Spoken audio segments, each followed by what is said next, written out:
এদি এদি কি করছিস তুই? এটা হচ্ছে আম আর টক দই। এটা হচ্ছে দিয়াং আজ রাতে খেয়ে শোবে, ওর ইচ্ছা হয়েছে, তাই তো? দেখতে পাচ্ছিস তো, আম আর টক দই, এগুলো মানে ফলের সাথে টক দই যে কোনো তো ভালো লাগে।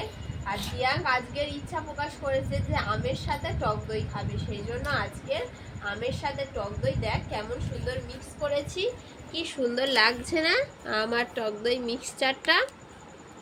দেখতে পাচ্ছিস তো, দিয়াং এক বাটি মতো ছিল টক দই, কিছুটা খেয়ে নিয়েছে আর ও বলছে যে আম দিয়ে খাবে, সেই জন্য আমটার একদম খোসা ছাড়িয়ে নিয়েছি। দেখতে পাচ্ছিস একদম খোসা গায়ে থেকে অল্প অল্প ছাড়িয়ে নিয়েছি।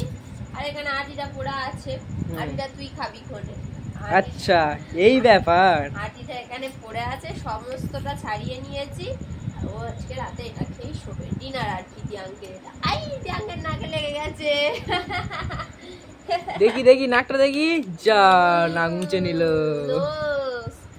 তো এখানে যতটা মোটামুটি আম মাটি থেকে বার করা যায় সেটাকে বার করে নিচ্ছি।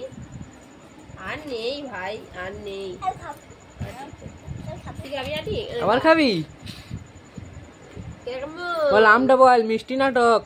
আমাদের জাতীয় ফল কি? আম, ইংরাজি ম্যাঙ্গো। আমরা খাই ম্যাঙ্গো, মানে আমরা খাই। পাগলা, ম্যাঙ্গো মানে আম, আমরা খাই। নাও ওরকম করে ব্যাড বয়। ঠিক আছে, এবার বড়িটা